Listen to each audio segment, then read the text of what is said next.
तो ये हमारा पहला लेक्चर है 2025 एंड 2026 जेईई मेंस 2026 का पहला लेक्चर। और चैप्टर हम जो स्टार्ट करने वाले हैं दैट इज डिटरमिनेंट हम स्टार्ट करेंगे। ओके, उसके बाद हम मैट्रिक्स स्टार्ट करेंगे। वो सारा शेड्यूल मैंने आपको बताया था, उसी ऑर्डर में हम लोग चलेंगे, ठीक है ना। इस प्रकार से हम लोग पढ़ते चलेंगे। बस आपको एक चीज का ध्यान रखना है कि जो भी क्लास में पढ़ाया जाए, घर जा करके जो भी होमवर्क आपको दिया जाता है उसको बनाने से पहले क्लास में जो पढ़ाया जा रहा है उसको अच्छे से पढ़ना, ठीक है ना।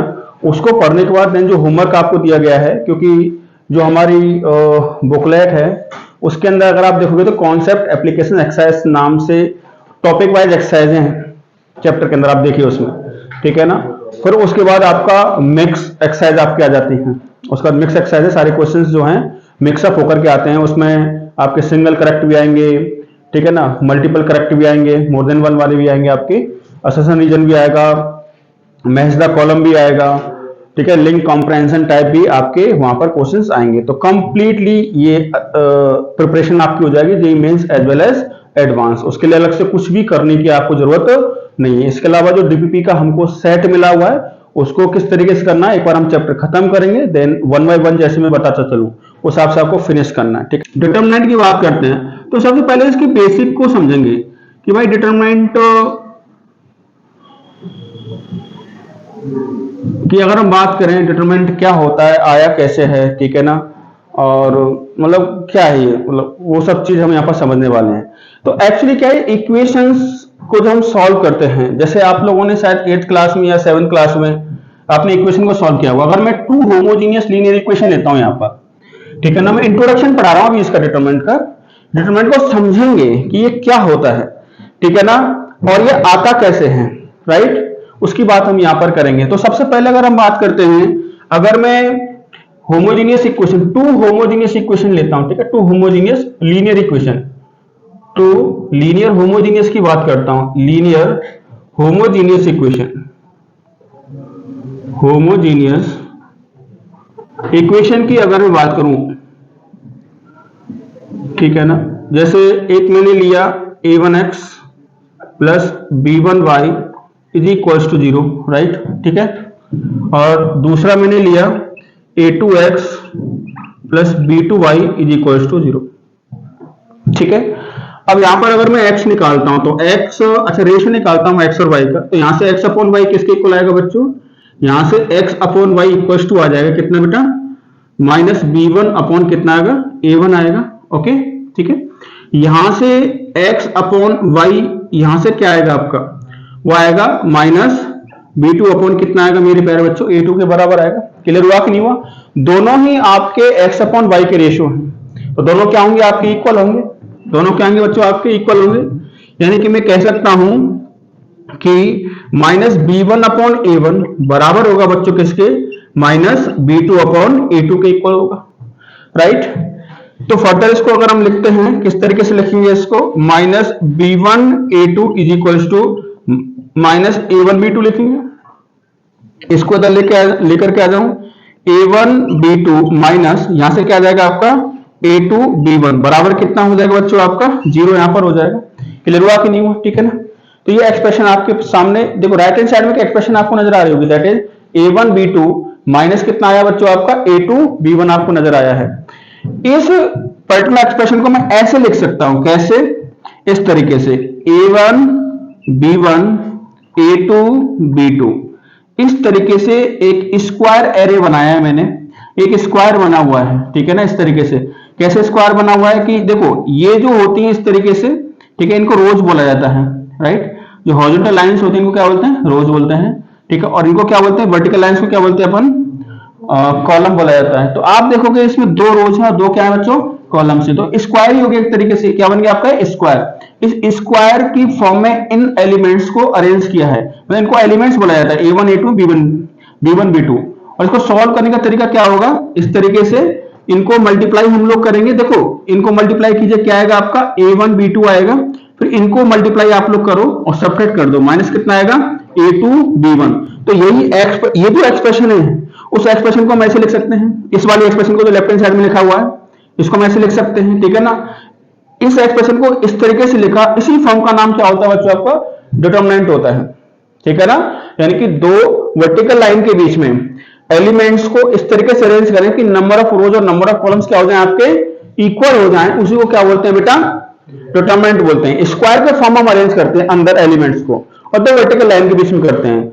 जो एक्सप्रेशन, इस प्रकार का एक्सप्रेशन हमको कहीं पर भी दिखता है तो हम उसको क्या नाम देंगे, डिटरमिनेंट नाम देंगे। क्लियर है सारे बच्चों को, ठीक है ना। तो यहां पर एक डिटरमिनेंट हो जाएगा। अब इस डिटरमिनेंट की बात करता हूं तो बच्चों इसमें 2 रोज हैं। कितनी रोज है बेटा इसके अंदर, 2 रोज हैं। और कॉलम्स कितने मेरे प्यारे बच्चों, इसमें 2 ही कॉलम्स हैं, राइट। तो अगर मैं बात करता हूं तो ये जो डिटरमिनेंट आपका होगा ये सेकंड ऑर्डर का डिटरमिनेंट हो जाएगा। मतलब ऑर्डर किसको बताता है, ऑर्डर बताता है कि कितनी रोज और कितने कॉलम्स हैं, ठीक है। जितनी रोज होंगी उतनी कॉलम्स होंगे, ये बाय डिफॉल्ट अपने दिमाग में रखना, क्योंकि स्क्वायर की फॉर्म में ही आपका डिटरमिनेंट होता है। क्लियर है। और इसको इस तरीके से लिखना, इसको बोलते हैं वैल्यू ऑफ डिटरमिनेंट। क्या बोलते हैं बेटा, वैल्यू ऑफ डिटरमिनेंट इसको बोला जाता है। इसमें कोई डाउट किसी को, ठीक है। तो ये सेकंड ऑर्डर का डिटरमिनेंट हो गया, 2 रोज एंड 2 कॉलम्स, ठीक है। इसको थोड़ा सा फर्दर और हम कॉन्सेप्ट को आगे बढ़ाते हैं। अगर मैं 3 होमोजीनियस लीनियर इक्वेशन की बात करता हूं, मैंने क्या किया, 3 होमोजीनियस लीनियर इक्वेशन लिए।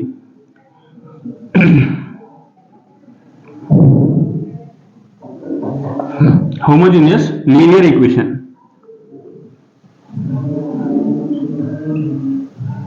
ठीक है ना। जैसे a1x plus b1y plus c1z बराबर कितना है, 0। उसको प्रॉपर दिख रहा है क्या ये चीजें आपको, ठीक है, क्लियर, ठीक है। a2x plus b2y plus c2z बराबर 0। a3x plus b3y plus c3z is equal to 0, right. इस तरीके से मैंने 3 होमोजीनियस लीनियर इक्वेशन ले ली, ठीक है ना, इस तरीके से, ठीक है। अब आपने क्लास 10th में या 9th में आई थिंक क्रॉस मल्टीप्लीकेशन किस क्लास पढ़ते हो आप लोग, 10th में पढ़ते हो शायद क्रॉस मल्टीप्लीकेशन। जब हमने 11th क्लास के अंदर कॉमन रूट्स की कंडीशन पढ़ी थी, ठीक है ना, तो वहां पर क्रॉस मल्टीप्लीकेशन एक बार बताया था मैंने, जब आपका 1 कॉमन रूट होता है उस केस में। अच्छा, अगर मैं इन 2 इक्वेशंस को लेता हूं, सिर्फ इन 2 इक्वेशन को, और इसमें क्रॉस मल्टीप्लीकेशन मेथड लगाता हूं, क्या लगाता हूं बच्चों, cross multiplication method, that is x upon, ठीक है, इसको कवर करेंगे, राइट। और जो y और z के कोएफिशिएंट है यहां पर, ठीक है ना, क्या बचा हुआ यहां पर, b2 b3 c2 और c3, राइट। फिर आपका यहां पर आता है माइनस बाई, फिर इसको कवर कर लेंगे, राइट। मैं पहली इक्वेशन के साथ कोई भी छेड़छाड़ नहीं कर रहा हूं, ठीक है। लास्ट की 2 इक्वेशंस हैं, वहां से मैं x y z निकालना चाहता हूं, ठीक है। और क्रॉस मल्टीप्लीकेशन से एग्जैक्ट वैल्यूज नहीं निकलती हैं, वहां पर रेशियो निकलता है, ठीक है ना। चलिए, तो माइनस बाई अपन कितना हो जाएगा बच्चों आपका, ये आ जाएगा a2 a3 और कितना आएगा c2 c3 आपका आ जाएगा is equals to z upon कितना आएगा आपका, इसको आप कवर कर लीजिए, यहां पर आ जाएगा a2 a3 और यहां पर आ जाएगा आपका b2 b3, इस तरीके से आपका आ जाएगा, ओके। हम निकालेंगे इसको x, ये 2/2 का डिटरमिनेंट हो गया, अभी थोड़ी देर पहले हमने डिस्कस किया था। अगर इसकी वैल्यू को फॉर्म में इस डिटरमिनेंट को लिखा जाएगा तो किस तरीके से लिखेंगे बच्चों, इनको आप मल्टीप्लाई कीजिए, इसमें से इसको सब्ट्रैक्ट कर दो, तो ये हो जाएगा b2 c3 माइनस क्या हो जाएगा बच्चों, b3 c2 is equals to minus by upon, इनको आप मल्टीप्लाई कीजिए, तो ये कितना आ जाएगा, a2 c3 minus a3 c2 आपका हो जाएगा is equals to z upon, इनको आप मल्टीप्लाई कीजिए, कितना आएगा बच्चों, a2 b3 माइनस, फिर इनको मल्टीप्लाई करके सब्ट्रैक्ट कर दो यहां से। हाँ मान को बेटा क्या डाउट है बोलो। सर मैं ये पूछ रहा था y माइनस का है, ये क्रॉस मल्टीप्लीकेशन का अपना एक मेथड ही होता है ये। अगर आपने देखा होगा नेगेटिव ही आता है, याद आ रहा है कुछ आपको, ठीक है ना, वो आता ही है, क्लियर है ना।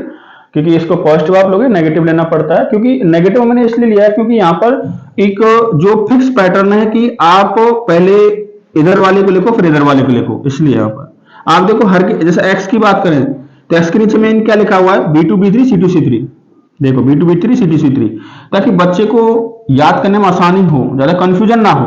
भाई यहाँ पर या तो आप माइनस मत लगाओ, फिर मैं कहूंगा कि इसको डायगोनल को पहले ले लो इसको बाद में लो, तो माइनस लगा करके पहले इसको बाद में इसको, मतलब राइट टू लेफ्ट हम जा रहे हैं इसके अंदर, तो इसलिए हम माइनस लगा देते हैं इसके अंदर। क्लियर है सारे बच्चों को, इसमें कोई डाउट तो नहीं है ना, राइट। तो जेड अपॉन कितना आ जाएगा बच्चों आपका A2B3 माइनस A3B2 आएगा, A3B2 आ जाएगा, ओके। अच्छा, तीनों ये प्रोपोर्शनल वैल्यूज देता है आपको, राइट, कि x अपॉन दिस, x की वैल्यू ये नहीं है, y की वैल्यू ये नहीं है, z की वैल्यू ये नहीं है, but x ratio y ratio z की बात करूंगा तो ये रेशो आपका आएगा, ठीक है ना। सपोज करो इसको किसकी इक्वल मान लेते हैं बेटा, k के इक्वल मानते हैं, किसके इक्वल मानते हैं, k के इक्वल, ठीक है।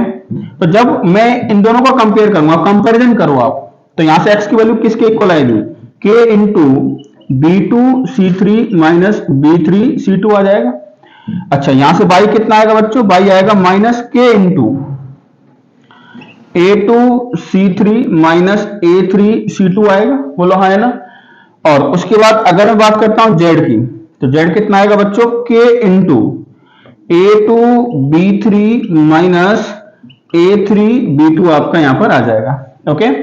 अब मैं क्या करता हूं, x y z की जो वैल्यूज मैंने इन दो इक्वेशन को यूज करते हुए क्रॉस मल्टीप्लिकेशन के थ्रू निकाली, क्योंकि k यहां पर प्रोपोर्शनलिटी कांस्टेंट है, राइट, उसकी वैल्यू मुझे नहीं पता है। अब मैं क्या करता हूं कि x y z की वैल्यू फर्स्ट इक्वेशन डाल देता हूं यहां पर, ठीक है ना। तो अगर x y z की वैल्यू में फर्स्ट इक्वेशन में डालूंगा तो मुझे बच्चों क्या नजर आ गया यहां पर, देखिए फटाफट से, ये आएगा मेरे प्यारे बच्चों A1 into x is what, k times of, क्या लिखा हुआ है आपका, k टाइम्स ऑफ कितना है, B2C3 माइनस B3C2, ठीक है ना। फिर आपका यहां पर प्लस क्या आएगा आपका B1, और यहां पर क्या माइनस k है, तो ये हो जाएगा माइनस B1 और यहां पर आ जाएगा k, ठीक है। A2C3 माइनस A3C2, क्या यहां के बाद दिख रहा है क्या उसके अंदर, इसके बाद अगर मैं लिखूं तो कहां तक पूरा, अच्छा चलिए, यहां पर कितना आ जाएगा आपका, यहां पर आ जाएगा आपका कितना, C1 के, ठीक है ना, C1 के यहां पर आ जाएगा, और इसको रख दीजिए जेड की वैल्यू को, कितना है A2B3 minus A3B2 equal to कितना है आपका 0। इतनी बात समझ में आई कि नहीं है आप लोग, ठीक है ना। अब k को यहां से बाहर निकाल दो, तो बाकी आपके पास क्या बचेगा, A1 B2C3 minus B3C2 minus B1 A2C3 minus A3C2 plus C1 A2B3 minus A3B2, okay, ठीक है ना। अब इसको मैं कैसे लिख सकता हूं, इसको मैं ऐसे लिख सकता हूं क्या, A1, ठीक है ना, B2B3, ठीक है, और C2C3, इस चीज को मैंने ऐसे लिख दिया, लिख सकता हूं ना इसीलिए, कोई दिक्कत तो नहीं है ना, ठीक है ना। और माइनस B1, इसको कैसे लिख सकता हूं बच्चों में, A2 A3 और C2 C3 लिख सकता हूं क्या, प्लस C1, क्योंकि ये वाली चीज है आपकी, इसी को मैं ऐसे लिख रहा हूं, ठीक है ना। यहां पर लिख सकता हूं A2 A3 और यहां पर कितना आ जाएगा बच्चों आपका B2 B3, आएगा कि नहीं आएगा, यहां तक कोई डाउट है किसी बच्चे को, इक्वल टू कितना हो जाएगा 0। अब मैं आपसे बात करता हूं लेफ्ट हैंड साइड वाला एक्सप्रेशन की, इस एक्सप्रेशन की बात कर रहा हूं मैं आपसे, कि इस एक्सप्रेशन को मैं एक दूसरे फॉर्मेट में लिखना चाह रहा हूं, ठीक है ना, और वो फॉर्मेट हो जाएगा A1 B1 C1, ठीक है ना, उसके बाद आएगा A2 B2 और C2, A2 B2 और C2, फिर A3 B3 और C3, ठीक है ना। इस कंप्लीट एक्सप्रेशन की बात करें, इस कंप्लीट एक्सप्रेशन को मैंने इस फॉर्मेट में लिख दिया, एक स्क्वायर बनाया, उस स्क्वायर के अंदर 3 रोज और 3 कॉलम्स, ठीक है ना, इस तरीके से एलिमेंट्स को मैंने अरेंज कर दिया। और इसको ओपन करने का तरीका ये होता है कि आप पहले A1 लीजिए, A1 जिस रो और जिस कॉलम में आ रहा है उसको आप छोड़ दीजिए, आपके पास बचा B2 B3 और C2 C3, फिर आपने माइनस B1 लिया, राइट, माइनस B1 लिया, B1 जिस रो और जिस कॉलम में आ रहा है उसको आप छोड़ दीजिए, क्या बचा A2 A3 C2 C3, फिर आपने क्या लिया C1 ले लिया, राइट, ठीक है ना, C1 जिस रो जिस कॉलम में आ रहा है उसको छोड़ दीजिए, राइट, बचा क्या A2 A3 B2 B3। तो इस पर्टिकुलर एक्सप्रेशन को, ये वाला जो एक्सप्रेशन है, इस एक्सप्रेशन को मैंने इस तरीके से क्या कर लिया, रिप्रेजेंट किया है। रिप्रेजेंट करने का ये तरीका ही क्या कहलाता है, आपका डिटरमिनेंट कहलाता है। क्लियर हुआ कि नहीं हुआ? क्योंकि इस डिटरमिनेंट के अंदर 3 रोज हैं और 3 कॉलम्स हैं, तो इसलिए थर्ड ऑर्डर का डिटरमिनेंट इसको बोला जाता है। क्या बोला जाता है बच्चों? थर्ड ऑर्डर का डिटरमिनेंट हम इसको बोलते हैं, right. This is third order determinant, ठीक है ना, this is third order determinant, ठीक है ना, ये तीसरे ऑर्डर का डिटरमिनेंट है, ठीक है। इसमें रोज कितनी है? अगर हम रोज की बात करें, रोज इसमें 3 है। अगर मैं कॉलम्स की बात करता हूं बच्चों, किसकी बात करता हूं? कॉलम्स भी कितने हैं? 3, क्योंकि स्क्वायर अरेंजमेंट होता है। अगेन मैं कह रहा हूं, इसमें रोज और कॉलम डिफरेंट डिफरेंट नहीं होंगी। कैसे आएंगे? कैसे आएंगे आपकी? सेम आएंगे। कैसे आएंगे? सेम। क्लियर हुआ कि नहीं हुआ? ठीक है ना। तो डिटरमिनेंट का इवोल्यूशन कहां से हुआ? होमोजेनियस लीनियर इक्वेशन को सॉल्व करना होता है आपको, ठीक है ना, वहां से इसका इवोल्यूशन हुआ है, ठीक है ना। और इस तरीके से हम सॉल्व करते हैं चीजों को, इस तरीके से हम निकालते हैं वैल्यूज को। एक मैथमेटिशियन थे, उनका लास्ट नेम तो मुझे याद है, क्रैमर, एक आगे का नाम शायद इसमें लिखा हुआ है, ठीक है ना, वो मुझे याद नहीं है अभी, ठीक है। तो क्रैमर नाम से था, इसको क्रैमर भी बोला जाता है, क्रैमर रूल भी बोलते हैं। एलिमेंट्स को इस तरीके से रिप्रेजेंट करना, इक्वेशंस उस प्रकार से आपको दे दी, एलिमेंट्स को आपने इस तरीके से अरेंज कर लिया, राइट, ठीक है ना। ऐसे ही इक्वेशन यहाँ पर 3 होमोजेनियस लीनियर इक्वेशन दे रखी है आपको, इन जो भी एक्स वाई जेड कोएफिशिएंट्स हैं उनको इस तरीके से अरेंज कर लिया आपने, ठीक है ना। इसी को क्रैमर रूल बोला जाता है। समझ में आया कि नहीं आया? हालांकि एक्स वाई जेड की वैल्यूज भी हम इसमें निकालते हैं, कैसे निकालते हैं अलग बात होगी आपकी। क्या ये बात समझ में आई सारे बच्चों को? ठीक है ना। तो इस ऐसे फोर्थ ऑर्डर का डिटरमिनेंट होगा जिसमें 4 रोज और 4 कॉलम होंगे। जैसे nth ऑर्डर का डिटरमिनेंट होगा, ठीक है, उसको समझाने की मेरे हिसाब से कोई जरूरत है नहीं, उसमें n रोज और n कॉलम्स होंगे, ठीक है ना, राइट। यहाँ पर ऑर्डर को लिख दिया जाता है, जैसे आप देखोगे तो नहीं कर, हालांकि नहीं लिखा होता है, मतलब डिटरमिनेंट में तो नहीं लिखते हैं, मैट्रिक्स वगैरह में लिखते हैं कि यहाँ पर लिख देंगे 3 इसको 3/3 बोलते हैं। क्या बोलते हैं इसको? 3 into 3 रीड नहीं करते हैं, ये ऑर्डर को बताता है बेसिकली। और जो पहला जो नंबर लिखा हुआ दैट इज नंबर ऑफ रोज, और दूसरा क्या? Number of columns. But determinant के अंदर क्या होता है कि जितना नंबर ऑफ रोज होता है उतना नंबर ऑफ कॉलम्स होता है, ठीक है। तो इसको स्ट्रेट फॉरवर्ड बोला जाता है, second order determinant, third order determinant, उससे बच्चा समझ जाता है। क्लियर हुआ कि नहीं? ठीक, चलिए। अच्छा, यहाँ पर मैं एक चीज समझा देता हूँ आपको कि जैसे मैंने एक डिटरमिनेंट लिखा इस तरीके से A11 A12 में, देखो होगा क्या, आपके सामने जो डिटरमिनेंट आएंगे वो थर्ड ऑर्डर तक ही आएंगे, ठीक है। जनरली क्या होता है, थर्ड ऑर्डर डिटरमिनेंट तक, चाहे मेंस का सवाल हो चाहे वो एडवांस का सवाल हो, आई थिंक बोर्ड वगैरह में तो कभी कभार कोई ना कोई क्वेश्चन फोर्थ ऑर्डर का भी मिल जाता है, बट फोर्थ ऑर्डर को यहाँ पर ऐसा हम कंसिडर नहीं करेंगे। जनरली आप देखोगे हमारी बुक्स के अंदर या पेपर के अंदर जो क्वेश्चन आएगा आपके पास सेकंड ऑर्डर का या फिर थर्ड ऑर्डर का ही क्वेश्चन आएगा, ठीक है। मैं थर्ड ऑर्डर डिटरमिनेंट आपके सामने ले रहा हूं, राइट, ठीक है। तो A11 A12 A13 A21 A22 A23 A31 A32 and A33, ठीक है। एक डिटरमिनेंट आपके सामने है थर्ड ऑर्डर का। देखो यहां पर A11 का मतलब क्या है? A11 का मतलब है कि ये जो एलिमेंट है फर्स्ट रो और फर्स्ट कॉलम का है, ठीक है ना, फर्स्ट और फर्स्ट कॉलम का है। जो पहला वाला नंबर जो है वो बताता है कि ये किस रो से बिलोंग कर रहा है, और जो दूसरा वाला नंबर वो बता रहा है किस कॉलम से बिलोंग करता है। जैसे A32 की बात करते हैं तो पहला वाला किसको बताएगा कि ये किस रो से? थर्ड रो से है, और ये किस कॉलम से बच्चों? आपका सेकंड कॉलम से है। तो ये जो एलिमेंट होगा थर्ड रो और सेकंड कॉलम से बिलोंग करेगा। समझ में आया कि नहीं आया? ठीक है। कहीं पर भी कोई भी एलिमेंट लिखा हुआ किसी इस प्रकार से लिखा हुआ है, जैसे मैंने लिखा AIJ, राइट, AIJ, तो ये क्या है? Element of ith row and jth column, right, ठीक है ना। एलिमेंट ऑफ ith रो, साथ साथ लिखते चले, ith row and jth column, ठीक है ना। इसको हम इस तरीके से लिख सकते हैं, element of ith row and jth column, इस तरीके से लिखते हैं AIJ, ठीक है। जैसे A31 है तो A31 क्या होगा? थर्ड रो और फर्स्ट कॉलम का एलिमेंट है। A23 क्या होगा? आपका सेकंड रो और थर्ड कॉलम का एलिमेंट है, इस तरीके से। इसके बाद अगर हम बात करें तो बच्चों यहाँ पर 2 डायगोनल होते हैं आपके, ठीक है ना। एक ये वाला डायगोनल होता है, ठीक है, इसको नाम दिया जाता है प्रिंसिपल डायगोनल बोलते हैं बेटा। क्या बोलते हैं इसको? प्रिंसिपल डायगोनल हम इसको बोलते हैं, ठीक है ना, इसको प्रिंसिपल डायगोनल बोलते हैं। हालांकि दूसरा डायगोनल भी होता है, ठीक है, ये नॉर्मल डायगोनल होता है आपका, ठीक है, ये प्रिंसिपल डायगोनल होता है, एक नॉर्मल डायगोनल होता है वाला, सिंपली इसको डायगोनल बोल देते हैं, ठीक है, सिंपली क्या बोलते हैं, डायगोनल बोलते हैं इसको। अच्छा चलो लिखना बंद करें, यहां देखें, देखो मैं बार बार अगर मैं गलती से कहीं पर डायगोनल बोल देता हूं तो आप इसको मान के चलिएगा कि सर किसकी बात कर रहे हैं, प्रिंसिपल डायगोनल। मैं बात करूंगा सिर्फ और सिर्फ प्रिंसिपल डायगोनल की बात करूंगा। हो सकता है मैं प्रिंसिपल भूल जाऊं, बार बार प्रिंसिपल नहीं बोल पाऊं, मैं सिर्फ बोलूंगा कि भाई डायगोनल के एलिमेंट को देखो, तो आपको किसके एलिमेंट देखने हैं, प्रिंसिपल डायगोनल के एलिमेंट देखने। क्लियर हुआ कि नहीं हुआ, ठीक है।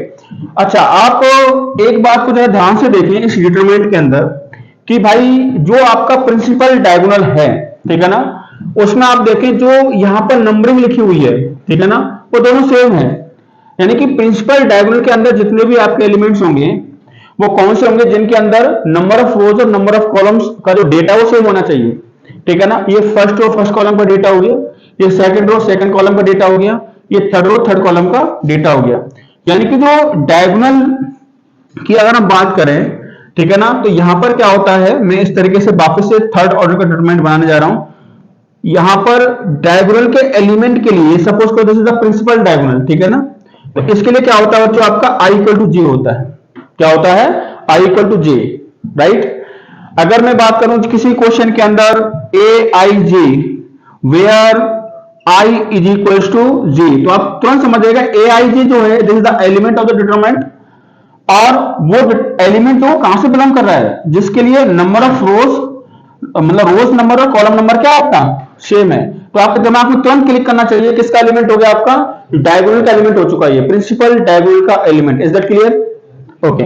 अच्छा अगर मैं बात करता हूं प्रिंसिपल डायगोनल से ऊपर की बात करता हूं, तो जितने भी एलिमेंट्स आप देखोगे उसमें जो कॉलम नंबर है वो रो नंबर से बड़ा है। देखिए आप फटाफट से प्रिंसिपल डायगोनल के ऊपर जाइए, आप प्रिंसिपल डायगोनल के ऊपर वाले एलिमेंट्स को देखो, उसमें आपका जो कॉलम नंबर है वो रो नंबर से बड़ा है। क्लियर है ना, यानी कि जो प्रिंसिपल डायगोनल के ऊपर वाले एलिमेंट हैं उसमें आपका रो नंबर कॉलम नंबर से क्या हो जाएगा, छोटा, i लेस देन जे होगा, ठीक है ना। और जो आपका प्रिंसिपल डायगोनल है उसके नीचे वाले एलिमेंट्स हैं उनमें आप देखिए रो नंबर बड़ा होता है किससे बच्चों, कॉलम नंबर से, i ग्रेटर देन जे। क्या ये बात समझ में आई यहां तक, कोई दिक्कत किसी बच्चे को, ठीक है। ये चीजें कहां पर काम आते हैं, ये काम आती है क्वेश्चंस को अंडरस्टैंड करने के लिए। कैसे कि मैंने बोला ए i j where i equal to j, तो आप तुरंत समझ जाओगे कि किन एलिमेंट्स की बात हो रही है, आपके प्रिंसिपल डायगोनल की बात हो रही है। अगर मैं कह दूंगा कि भाई ए i j where i less than जे, तो हम क्या समझेंगे किस किन एलिमेंट्स की बात कर रहे हैं हम लोग, प्रिंसिपल डायगोनल के ऊपर वाले एलिमेंट्स की बात कर रहे हैं। ए i j where i greater than जे, तो किसकी बात हो रही है, जो प्रिंसिपल डायगोनल है उसके नीचे वाले एलिमेंट्स की बात हो रही है। इज दैट क्लियर, तो क्वेश्चन को बेहतर तरीके से अंडरस्टैंडिंग के लिए हम इसको पढ़ रहे हैं यहां पर, ठीक है ना। चलिए इसको तो रहने देना, इसको आप ये पूरा इस तरीके से नोट करेंगे, इसको नोट करेंगे, इसको रहने दीजिएगा। A determinant of nth order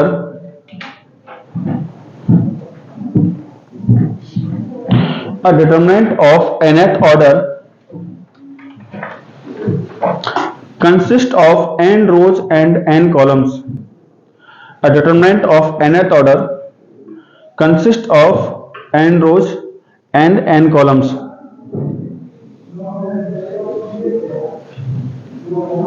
ये सबको पता है। मुझे एक बात बताइए कि जैसे थर्ड ऑर्डर का डिटरमिनेंट था, आपने इसको ओपन किया, एक्सपांशन किया इसका, तो उसमें नंबर ऑफ टर्म्स कितनी है, देख लो आपके सामने लिखा हुआ है, कितनी टर्म्स हैं, इसके एक्सपांशन में कितनी टर्म्स आ रही हैं, 3 आ रही है क्या, नहीं। देखो a1 इससे मल्टीप्लाई होगा एक टर्म, और टर्म को आप कैसे डिस्टिंग्विश करते हो, टर्म्स को आप ऐसे तो डिस्टिंग्विश करते हो कि एक्सप्रेशन के बीच में प्लस या माइनस साइन, मल्टीप्लीकेशन से तो होता ही नहीं है। अरे समझ में आया कि नहीं आया भाई। अगर मैं आप लोगों से ये कहूं कि मैंने एक ऐसे लिखा x into y into z, एक मैंने लिखा x plus y minus z, इसमें नंबर ऑफ टर्म्स कितनी है, कितनी है, एक। इसमें नंबर ऑफ टर्म्स कितनी है, 3। मतलब एडिशन और सब्ट्रैक्शन का साइन बीच में होना चाहिए आपका। क्लियर हुआ कि नहीं हुआ, कोई दिक्कत यहां तक। तो मुझे बताइएगा जब आपने थर्ड ऑर्डर डिटरमिनेंट का एक्सपांशन किया था, ठीक है ना, उस केस में उतनी नंबर ऑफ टर्म्स कितनी आ रही थी, 6 आ रही थी।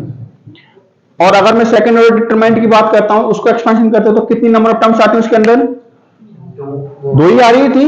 और थोड़ा सा इमेजिन करो ना, थोड़ा सा सोच पा रहे हो, नहीं सोच पा रहे हो, उसमें 2 आ रही थी। तो मेरा सिंपली कहने का मतलब यह है कि अगर कोई nth ऑर्डर का डिटरमिनेंट है और उसको मैं ओपन करना चाहता हूं, उसका एक्सपेंशन करना चाहता हूं, तो उसमें नंबर ऑफ टर्म्स कितनी होंगी, नहीं पता। देखो सेकंड ऑर्डर में 2 है, थर्ड ऑर्डर में 6 है, फोर्थ ऑर्डर में 24, यानी कि n फैक्टोरियल टर्म्स होती हैं। 3 फैक्टोरियल 6 होता है आपका, 2 फैक्टोरियल 2 होता है, 4 फैक्टोरियल 24 होता है। क्या इस बात को आप समझ पा रहे हैं? यानी मेरा कहने का मतलब ये है कि अगर आप nth ऑर्डर डिटरमिनेंट को ओपन करोगे, उसे एक्सपांशन लिखोगे, तो उसमें नंबर ऑफ टर्म्स कितनी आएंगी आपकी, n फैक्टोरियल आएंगी। Is that clear? अच्छा, यहां पर एक पॉइंट और मैं आपके सामने बोल रहा हूं, आप बताइएगा कि अगर कोई n ऑर्डर का डिटरमिनेंट है तो उसमें एलिमेंट कितने होंगे, कितने होंगे? आप अच्छा तो लाउडली बोला करो, कितने होंगे, n स्क्वायर होंगे, क्योंकि जैसे थर्ड ऑर्डर का डिटरमिनेंट था, कितने एलिमेंट हैं, 9। सेकंड ऑर्डर में कितने एलिमेंट हैं, 4।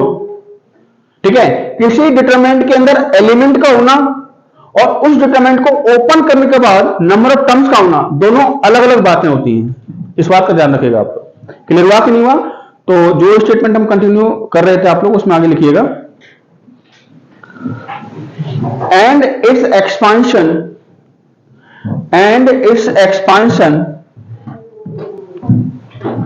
and its expansion contains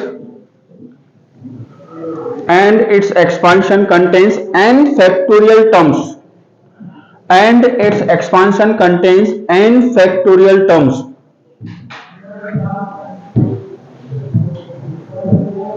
ठीक है, ये बात समझ में आई आप लोगों को? थर्ड नोट लिखें फटाफट से। Number of elements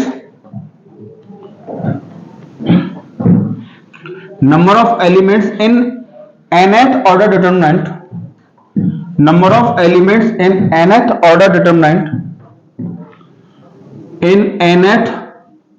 order determinant, number of elements in nth order determinant कितने होंगे, इक्वल्स टू n स्क्वायर। कितने होंगे बच्चों, इक्वल्स टू n स्क्वायर।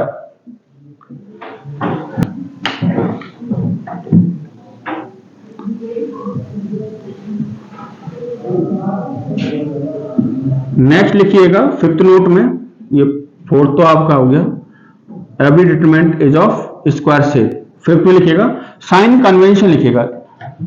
अगर कोई सेकंड ऑर्डर का डिटरमिनेंट है, ठीक है ना, सेकंड ऑर्डर का कोई डिटरमिनेंट है, तो उसमें साइन कन्वेंशन कैसे चलेगा आपका, एक्सपांशन करते टाइम पर प्लस माइनस अल्टरनेट होता है, प्लस आ गया तो माइनस, माइनस आ गया तो प्लस। ठीक है ना। अगर कोई थर्ड ऑर्डर का डिटरमिनेंट है तो उसमें क्या साइन कन्वेंशन चलता है आपका, प्लस से स्टार्ट होता है, plus minus plus plus minus plus minus plus minus plus minus plus, इस तरीके से आपका साइन कन्वेंशन होगा। अगर कोई फोर्थ ऑर्डर का डिटरमिनेंट है, ठीक है ना, तो उसमें साइन कन्वेंशन कैसा होगा, plus minus plus minus minus plus minus plus plus minus plus minus minus plus minus plus, इस तरीके से आपका साइन कन्वेंशन होगा जब हम उसका एक्सपांशन लिखेंगे ओपन करते टाइम पर। बात समझ में आया कि नहीं आया? जैसे देखो यहां पर a1 जो है, a1 के सामने आपने क्या लिया है, प्लस लिया है, और b1 के सामने यहां पर आपने फर्स्ट रो के अकॉर्डिंग इसको ओपन किया है। हालांकि ओपन करने का तरीका मैं आपको बताऊंगा, ठीक है ना। तो यहां पर b1 के सामने क्या ले लिया आपने, माइनस ले लिया है, और c1 के सामने आपने क्या लिया है, प्लस, यानी साइन कन्वेंशन कैसा होगा, प्लस माइनस प्लस टाइप हो गया इसके अंदर। क्लियर हुआ कि नहीं? उस साइन कन्वेंशन की बात कर रहा हूं मैं आपसे, ठीक है ना। हालांकि यही दो अपने काम की चीजें हैं, यही आएंगे, ये तो रेयर केस में कभी कभार आ गया तो आ गया, मुझे लगता भी नहीं आएगा। चलो एक्सपांशन ऑफ डिटरमिनेंट की बात करते हैं, ठीक है। पहले सेकंड ऑर्डर की बात करेंगे। ये ऑलरेडी आपको पता है किस तरीके से ओपन करते हैं। सेकंड ऑर्डर का कोई भी डिटरमिनेंट होता है a1 b1 a2 b2, ठीक है। आप इन दोनों को मल्टीप्लाई कीजिए, यानी कि a1 a2, ठीक है ना, a1 a2 a1 a2, फिर इन दोनों के मल्टीप्लीकेशन को सेपरेट कर दो, B1 A2 sorry A1 B2 A1 B2 A1 B2 minus B1 A2 इस तरीके से सेकंड ऑर्डर को करते हैं। थर्ड ऑर्डर को ओपन कैसे करेंगे ऑलरेडी आप लोग जानते हो, इसमें एक अलग मेथड और बताऊंगा आज आपको, वो मुझे ज्यादा आसान लगा एज कंपेयर टू दिस। हालांकि इस मेथड को हम जो यूज करते हैं, कौन सा मेथड है कि भाई जैसे A1 B1 C1 A2 B2 C2 A3 B3 और C3, ठीक है ना। अब पहली बात तो ये ध्यान रखेंगे कि किसी भी डिटरमिनेंट को आप किसी भी रो या किसी कॉलम के अलोंग ओपन कर सकते हो, ठीक है ना। जनरली हम क्या करते हैं, उस रो उस कॉलम को सिलेक्ट करते हैं जिसमें नंबर ऑफ जीरोस क्या होते हैं, ज्यादा होते हैं, ठीक है ना। उसके अलोंग अपन क्या करते हैं, ओपन करते हैं, ठीक है। चलो पहले तो हम कन्वेंशनल मेथड की बात कर लेते हैं, जनरली जो हम करते हुए आए हैं, दैट इज हम फर्स्ट रो के अलोंग ही इसको ओपन करेंगे। ओके, तो सबसे पहला एलिमेंट क्या ले लिया हमने, A1, फिर उसके बाद B1 लेंगे, उसके बाद क्या लेंगे, C1 लेंगे। अब जब A1 लेंगे तो यहां पर साइन कन्वेंशन के अकॉर्डिंग जो साइन रहेगा प्लस माइनस, और क्या रहेगा बच्चों आपका प्लस, तो यहां पर क्या रहेगा A1 आ जाएगा। अब A1 जिस रो जिस कॉलम के अंदर आ रहा है उसको छोड़ दो, बचा क्या आपका, बचा आपका क्या B2 B3 और C2 C3 बचा हुआ है। फिर आपका आएगा माइनस B1 जिस रो कॉलम के अलोंग आ रहा है उसको छोड़ दो, बाकी एलिमेंट्स को आप लिख दीजिए। तो फर्स्ट रो और सेकंड कॉलम में आ रहा है, यहां पर क्या बचेगा A2 A3 और यहां पर आ जाएगा C2 C3 आ जाएगा, प्लस क्या हुआ जो आपका C1 यहां पर आ जाएगा, राइट। ये भी फर्स्ट रो और थर्ड कॉलम के अलोंग हो रहा है। तो बच्चे कौन कौन से एलिमेंट, A2 B2 और A3 और B3 आपका बच गया। क्लियर हुआ कि नहीं हुआ, राइट, ठीक है। अब इनको ओपन करने का तरीका तो मैंने बताया था, ये 2x2 के क्या बन गए आपके डिटरमिनेंट बन चुके हैं यहाँ पर, ठीक है ना। इनको आप इंडिविजुअली ऐसे ओपन कर सकते हो, जैसे मैं एरो के साइन लगा रहा हूं, ठीक है। तो ये हो जाएगा A1 इंटू ये हो जाएगा B2 C3 minus C2 B3, ठीक है, माइनस B1 आएगा और यह आ जाएगा A2 C3 minus A3 C2 plus यहां पर क्या आएगा C1 and this is A2 B3 minus A3 B2 आपका यहां पर आ जाएगा। क्या ये बात समझ में आया कि नहीं आया। अब जब मैं कहूंगा कि आप किसी भी रो या किसी भी कॉलम के अलोंग ओपन कर सकते हो, बट हाँ एक बार जिस कॉलम को आपने पकड़ लिया फिर उसी कॉलम के अलोंग ओपन करो इसको, ऐसा नहीं बार बार एलिमेंट चेंज करोगे। क्लियर हुआ कि नहीं हुआ। और साइन कन्वेंशन मैंने आपको बता दिया है। और हम किस कॉलम को प्रेफर ज्यादा करेंगे, जिसके अंदर नंबर ऑफ जीरोज होती हैं, ठीक है ना। उस मॉड के जैसे मान के चलो B1 और C1 जीरो हो जाए, तो इस रो के अलोंग जब हम ओपन करेंगे तो सिर्फ यही लिखने की जरूरत है, बाकी सब तो जीरो हो जाएगा आपका, इसलिए हम उसको प्रेफरेंस देते हैं। क्या ये बात समझ में आया कि नहीं आया, तो इसको आप नोट डाउन करें। आरएस रूल इसको बोला जाता है। बट ये मुझे अच्छा लगा काफी, मतलब जब डिटरमिनेंट किसी प्रिंसिपल डायगोनल के अलोंग सिमेट्रिक होता है, ठीक है ना, इस मेथड का हम यूज करते हैं। हालांकि आप कहीं पर भी इस मेथड का यूज कर सकते हो, बहुत जल्दी ओपन हो जाता है ऐसे डिटरमिनेंट। जैसे मैं थर्ड ऑर्डर डिटरमिनेंट की बात करता हूं तो आपको करना क्या है, सपोज करो मुझे A1 B1 C1 A2 B2 C2 A3 B3 और C3, सपोज करो एक डिटरमिनेंट आपको दिया हुआ है, ठीक है ना। एक कन्वेंशनल मेथड तो हमने सीखा ही है, जो आपका होमोजेनियस इक्वेशन से निकल करके आया था, ये वाला मेथड वही तो है आपका ओपन करने वाला, ठीक है ना।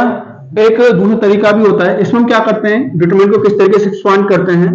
पहले काम करो, इन एलिमेंट इस डिटरमिनेंट को एज इट इज आप बना लीजिए, ठीक है ना। यानी कि A1 B1 C1 A2 B2 C2 A3 B3 और C3। क्लियर हुआ कि नहीं हुआ।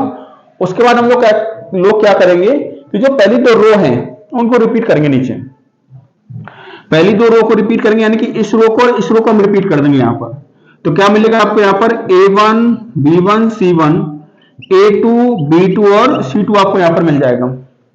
कई बार समझ में आई आप सब लोगों को, ठीक है ना। अब आपको करना क्या है, आपको ऐसे इस तरीके से डायगोनल एलिमेंट को मल्टीप्लाई करना है। तो यहां पर मतलब 3 एलिमेंट उसके अंदर आना चाहिए, जैसे यहां पर तो एक ही आ रहा है, यहां पर 2 आ रहे हैं, यहां पर कितने आ रहे हैं, ठीक है ना। इस डायगोनल के एलिमेंट की बात कर रहा हूं मैं, इनको मल्टीप्लाई कीजिए आप लोग। इस जो और डायगोनल एलिमेंट जो है उनको मल्टीप्लाई कीजिए। देखो एक डायगोनल ये वाला हो जाएगा, दूसरा डायगोनल जस्ट इसके नीचे हो जाएगा, ये वाला हो जाएगा, तीसरा डायगोनल इसके जस्ट नीचे हो जाएगा, ये वाला हो जाएगा। क्लियर हुआ कि नहीं हुआ। आप इनको मल्टीप्लाई करो, क्या हो जाएगा आपका A3 B2 और C1 प्लस इनको मल्टीप्लाई करो A1 B3 और C2, प्लस इनको मल्टीप्लाई करो आप A2 B1 और C3 इनको ऐड करो, फिर माइनस जो ओम डायगोनल वाले एलिमेंट्स हैं, मतलब अब इधर भी डायगोनल बनेगा आपका, 3 एलिमेंट आने चाहिए, एक ये बन गया आपका, एक ये बन गया आपका, और एक आपका ये वाला बन गया। क्लियर है? इनको आप मल्टीप्लाई करो A1 B2 C3, A1 B2 और C3 इनको मल्टीप्लाई कीजिए, प्लस A2 B3 और C1 प्लस इनको आप मल्टीप्लाई कीजिए A3 B1 और C2। जनरली मैं ये वाला मेथड यूज करूंगा ओपन करते टाइम पर। इनको सॉल्व कर लीजिए, जो वैल्यू वहां से आएगी वो वैल्यू यहां से आएगी आपकी। क्या आपको बात समझ में आई कि नहीं आई? चलिए, क्या आंसर आया किसी का? 2 से 4। गुड।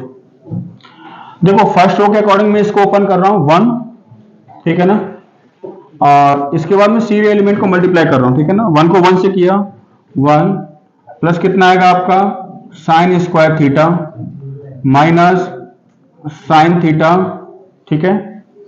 इसको मल्टीप्लाई किया माइनस साइन थीटा और प्लस कितना आ जाएगा बच्चों आपका साइन थीटा आ जाएगा। ओके, सीधा लिख दो इसको, सबको समझ में आ रहा है? ठीक है। प्लस क्या आएगा बच्चों आपका 1 आएगा, प्लस 1 हो जाएगा, और ये कितना आएगा आपका साइन स्क्वायर थीटा, और ये कितना हो जाएगा बच्चों आपका प्लस 1 हो जाएगा। तो कितना होगा 1 प्लस साइन स्क्वायर थीटा, ये आपका कट जाएगा 0, प्लस कितना आएगा sine square theta plus 1। Okay, ये हो जाएगा आपका। तो कितना हो जाएगा 2 प्लस 2 कितना हो जाएगा मेरे प्यारे बच्चों साइन स्क्वायर थीटा हो जाएगा। ये ऑलरेडी मैं समझा चुका हूं जब मैं आपको ट्रिग्नोमेट्री पढ़ा रहा था 11th क्लास के अंदर, रेंज किस तरीके से निकालते हैं। ये माइनस में से 1 होता है आपका, तो साइन स्क्वायर थीटा कहां से कहां तक हो जाएगा बच्चों आपका 0 से 1 हो जाएगा, और 2 साइन स्क्वायर थीटा कहां से कहां तक होगा आपका 0 से लेकर के 2 हो जाएगा, और 2 प्लस 2 साइन स्क्वायर थीटा कहां से कहां तक होगा आपका 2 से लेकर के 4। तो किस किस का आंसर आया 2 to 4। Good. If ABC are the angles of a non-right angle triangle ABC, then the value of tan A 1 1 1, tan B 1 1 1, tan C, then the value of tan A 1 1 1, tan B 1 1 1, tan C। तो इसकी value आपको बतानी। और ABC जो है इसको open करें एक बार, tan A फर्स्ट रो के अकॉर्डिंग ओपन कर रहा हूं इसको मैं, tan A, ठीक है ना, tan A ये हो जाएगा tan B tan C, tan B tan C minus 1, tan B tan C minus 1 हो जाएगा यहां पर आपका, tan B tan C minus 1 होगा फिर, ठीक है ना, tan C माइनस 1 कितना हो जाएगा बच्चों आपका tan C माइनस 1 प्लस 1 हो जाएगा आपका ये 1 माइनस tan B, 1 माइनस क्या हो जाएगा बच्चों आपका tan B हो जाएगा, राइट, इस तरीके से, ठीक है। तो क्या बनेगा आपका, ये बन जाएगा tan A tan B tan C minus tan A minus कितना होगा बच्चों आपका tan C plus 1 minus tan B। Okay, तो इसको मैं कैसे लिख सकता हूं, इसको लिख सकता हूं tan A into tan B into tan C minus, यहां पर कितना आ जाएगा बच्चों आपका tan A, इनको असेंबल कर लिया एक साथ में, समझ में आया कि नहीं आया, और प्लस कितना बच्चों आपका 2 यहां पर हो जाएगा। यहां तक कोई डाउट है किसी बच्चे को? Okay, right. अब एक फॉर्मूला याद कीजिए आप। अब इतना तो आपको पता ही है कि ये एक ट्रायंगल के एंगल है, तो तीनों एंगल का समेशन कितना होगा आपका 180 डिग्री होगा, इसका यूज करना पड़ेगा आपको, ठीक है ना। और आपको पता होना चाहिए, हालांकि आइडेंटिटी होती है सीधी याद होनी चाहिए आपको, tan of A plus B का फॉर्मूला लगाओ आप लोग, क्या हो जाएगा आपका tan A plus tan B, ठीक है ना, tan A plus tan B upon 1 minus tan A tan B। Clear हुआ कि नहीं हुआ? इसको लिख सकते हैं पाई माइनस सी लिख सकते हैं, tan पाई माइनस सी कितना होगा माइनस tan C हो जाएगा। मैंने a प्लस बी को लिख दिया क्या, पाई माइनस सी, तो 10 पाई माइनस सी बनेगा, 10 pi minus C is minus 10 C. अरे कुछ आता है कि नहीं आता, ठीक है, तो कितना आ जाएगा, माइनस 10 सी बराबर कितना होगा, 10 a plus 10 b divided by 1 minus 10 a 10 b. Cross multiply कर दो तो माइनस कितना हो जाएगा आपका, माइनस 10 सी प्लस कितना होगा, 10 ए 10 बी 10 सी बराबर कितना होगा, 10 ए प्लस 10 बी। अब 10 ए प्लस 10 बी को इधर ले आओ तो क्या बन जाएगा आपका, यहां से 10 a plus 10 b plus 10 into 10 b into 10 c minus 10 a plus 10 b plus 10 c, कितना हो जाएगा, 0। तो इसकी वैल्यू कितनी होगी आपकी, 0। तो 0 प्लस 2 कितना हो जाएगा बच्चों, 2। तो इसका आंसर कितना हो जाएगा, 2 के बराबर होगा। तो कितना आ रहा है, 3। देखते हैं हमारा 1 minus 3 cos theta sine theta minus 3 cos theta sine theta minus 3 cos theta plus 1, ये कितना होगा, sine square theta minus 1। 1 minus 3 cos theta sine theta minus, अंदर मल्टीप्लाई कर लीजिए, minus 3 cos theta sine theta plus 9 cos square theta plus कितना बच्चों आपका, sine square theta. इसमें कोई डाउट है किसी बच्चे को, यहां तक सबको समझ में आया कि नहीं आया, ओके। चलिए कितना हो जाएगा, 1 माइनस 6, कोई प्लस माइनस की गलती तो नहीं है, कोई चेक करें, कहां पर बेटा, साइन स्क्वायर थीटा माइनस 1, ये अच्छा माइनस लिखा है, अच्छा यहाँ पर माइनस 1 नहीं लिखा, राइट, ठीक, बाकी सब ठीक है। चलिए 1 से 1 क्या हो जाएगा आपका, ये कैंसिल आउट हो जाएगा, ठीक है। अब क्या बचेगा आपके पास, minus 3 cos theta sine theta minus 3 cos theta sine theta minus 6 sine theta cos theta, और ये कितना हो जाएगा, प्लस 9 सॉरी 8 हो जाएगा ना भाई, 8 कॉस स्क्वायर थीटा और प्लस 1, वो cos square theta plus sine square theta.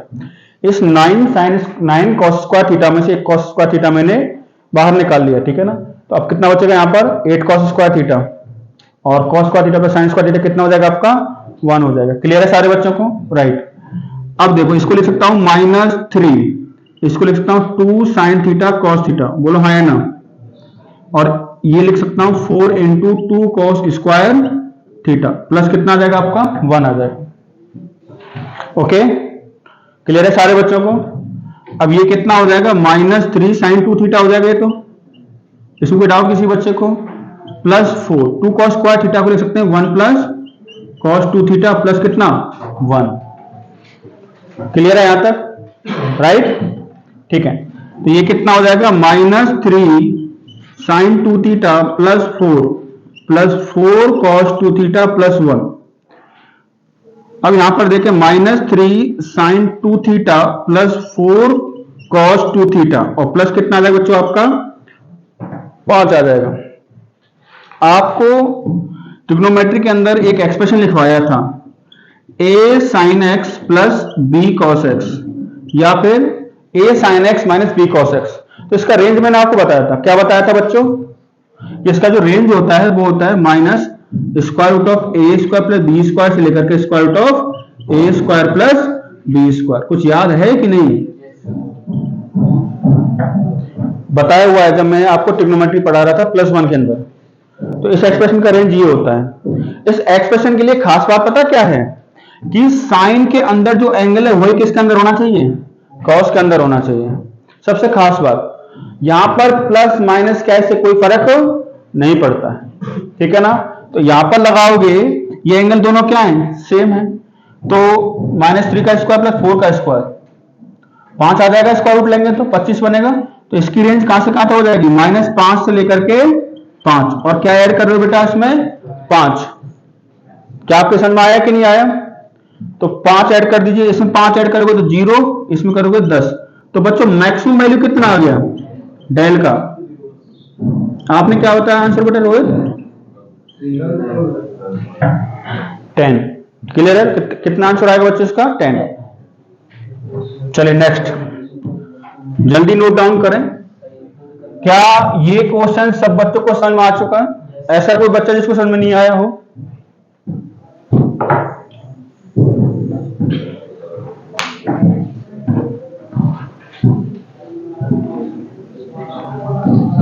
हाँ जी, अगर जो इक्वेशन है फाइनल 6 साइड है वो थीटा, कहां पर ये वाली? हाँ, मैंने क्या है ये थीटा को पहले एक बार 0 दिया, एक बार 90 रख दिया, क्यों?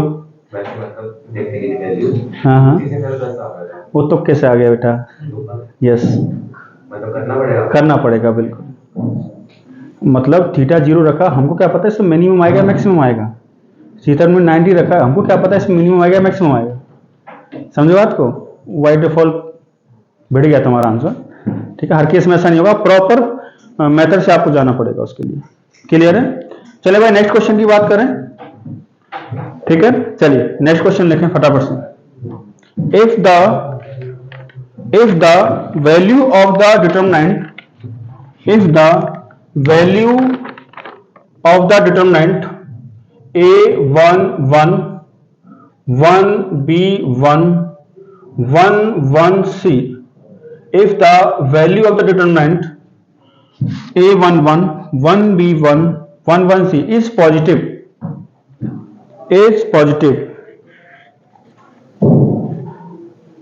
ठीक है ना? देन आपको बताना कि कौन सा ऑप्शन सही है। नीचे 4 ऑप्शन दिए हुए हैं। ऑप्शन ए आपको दे रखा है A B C is greater than 1। Option B आपको दे रखा है A B C greater than -8। Option C आपको दे रखा है A B C less than -8। और ऑप्शन डी आपको दे रखा है A B C greater than -2। क्या बात समझ में आई सब बच्चों को?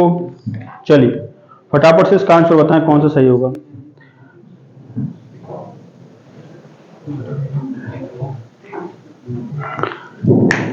एबीसी को भी पॉजिटिव मान लीजिएगा यहां पर, राइट?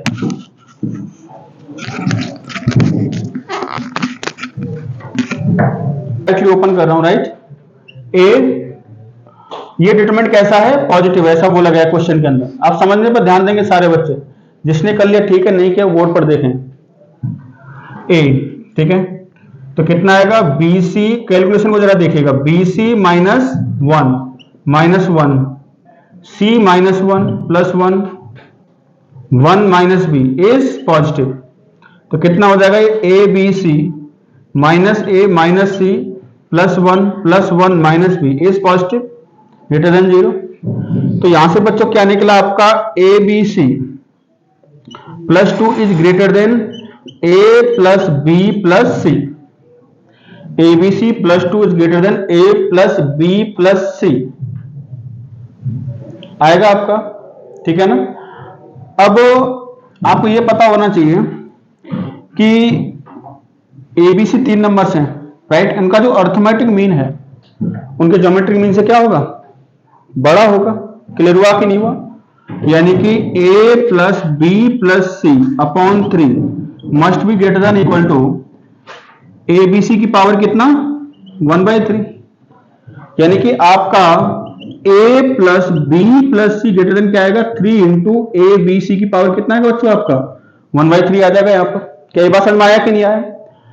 अब जरा देखिएगा ध्यान से, अगर मैं कहूं आप लोगों से abc +2 is greater than a + b + c and a + b + c is greater then कितना? 3 = 3 abc की पावर कितना? 1/3। ऐसे लिख सकता हूं ना? तो इसको और इसको मैं डायरेक्टली क्या कर सकता हूं? कंपेयर कर सकता हूं। कैसे? कि abc +2 greater than equal to कितना आ जाएगा आपका? abc की पावर कितना आएगा? या इक्वल टू हटा दो, 3 टाइम्स यहां पर कितना आ जाएगा आपका? पावर 1/3 आ जाएगा। बोले ये बात समझ में आया कि नहीं आया? मैं थोड़े टाइम के लिए काम करता हूं, क्या काम करता हूं बच्चों, एबीसी को एक्स लेट कर लेता हूं। अगर मैं एबीसी को एक्स लेट करूंगा तो इस इनइक्वालिटी के अंदर आपको क्या नजर आएगा, देखिएगा ध्यान से, यह आ जाएगा आपका x plus two is greater then 3 into x की पावर कितना 1/3, 3 इंटू एक्स की पावर कितना बच्चों आपका 1/3, तो ये हो जाएगा x प्लस टू का होल क्यूब, ये हो जाएगा 27x हो जाएगा। ये समझ में आया कि नहीं आया? अब x प्लस टू का होल क्यूब जरा ओपन कीजिए, कितना बनेगा आपका ये बन जाएगा x cube plus 2 cube 8 plus 3 square b यानी कि x square into 2 plus 3b square a यानी कि 4 इंटू कितना x। समझ में आया कि नहीं आया? ग्रेटर देन कितना होता है, यही फॉर्मूला होता है a cube plus b cube का, सॉरी a प्लस b का whole cube, a plus b का होल क्यूब कितना होता है a cube plus b cube 3a square b plus 3ab square. क्या ये बात समझ में आया कि नहीं आया? यहां तक क्लियर है सारे बच्चों को? राइट। ये कितना हो जाएगा बच्चों, एक्स क्यूब प्लस 8 प्लस कितना होगा 6x स्क्वायर, ये हो जाएगा 12x, ग्रेटर देन कितना होगा 27x। क्लियर है? ये कितना हो जाएगा x cube plus 6x square, 27x को इधर ले लो, कितना बचेगा minus 15x plus 8, greater than कितना हो जाएगा आपका 0। यहां तक कोई डाउट है? तो ये क्यूबिक एक्सप्रेशन हो गया। इसका एक फैक्टर निकालना है, पहला फैक्टर तो हिडन ट्रायल से निकालेंगे। हिडन ट्रायल में अगर हम x इक्वल टू 0 पुट करते तो वो तो सेटिस्फाई नहीं करेगा इस क्यूबिक एक्सप्रेशन को, तो लेफ्ट हैंड साइड में लिखी हुई है x इक्वल टू 1 पुट करो, कर जाएगा। x इक्वल टू 1 इस क्यूबिक एक्सप्रेशन क्या कर रहा है, सेटिस्फाई कर रहा है, यानी कि x माइनस 1 इसका एक फैक्टर होगा। अब x माइनस 1 को मेंटेन करते हुए इसको थोड़ा सा एक्सपांड करेंगे इस क्यूबिक को। कुछ समझ पा रहे हो? जो मैं प्रीवियसली करता था, जैसे हमने क्यूब रूट ऑफ यूनिटी निकाले थे तो उस टाइम पर मैंने किया था ये वाला काम।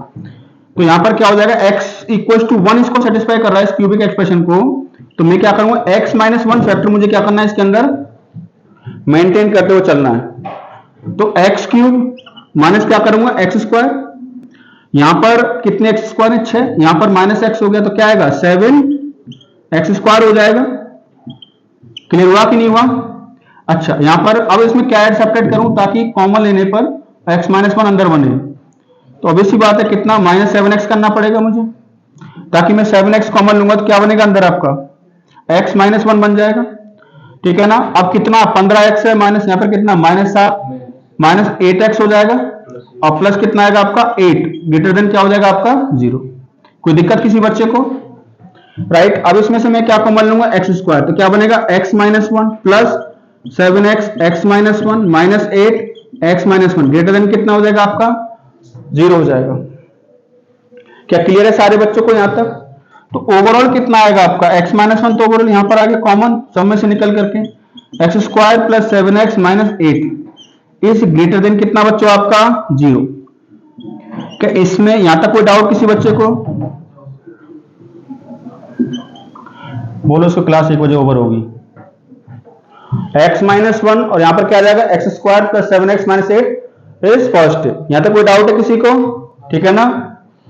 तमीज है नहीं किसी में।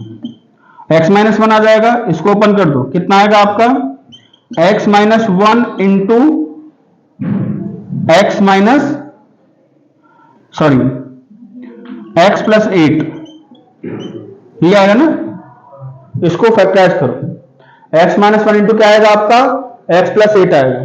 क्लियर है? तो ओवरऑल क्या बन जाएगा आपका x माइनस 1 का whole square into x plus 8 is greater than 0।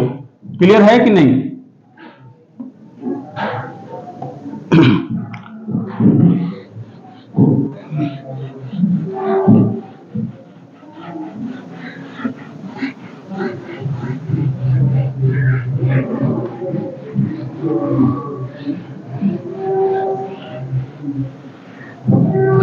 तो कौन कौन से यहां से वो निकलेंगे, एक तो निकलेगा आपका x इक्वल्स टू 1, एक निकलेगा x इक्वल्स टू कितना माइनस 8। इसको आप नंबर लाइन में प्लॉट कर लीजिए, यहां पर आ जाएगा माइनस 8, यहां पर आ जाएगा 1, माइनस इनफाइनाइट और plus infinite. Right, sign convention जो हमने पढ़ा था बेसिक मैथमेटिक्स के अंदर। तो यहां पर क्या आएगा, ऑलरेडी आपको पता है प्लस आएगा। x माइनस वन की पावर कैसी है आपकी, इवन, तो साइन चेंज नहीं होगा, यहां पर प्लस आ जाएगा आपका, और फिर यहां पर क्या आ जाएगा आपका माइनस। मुझे ये एक्सप्रेशन कैसे चाहिए बेटा, पॉजिटिव, पॉजिटिव चाहिए, तो कहां से कहां तक हो जाएगा, यहां से लेकर के यहां तक हो जाएगा आपका, यानी कि x ग्रेटर देन कितना आएगा आपका, -8 आएगा। क्या ये बात समझ में आई सारे बच्चों को, x ग्रेटर देन कितना आएगा, -8। तो यहां पर x क्या था आपका, ABC, तो ABC ग्रेटर देन कितना हो जाएगा बच्चों आपका, -8 होगा। कौन सा ऑप्शन हो जाएगा सही फिर आपका, ऑप्शन बी इज करेक्ट।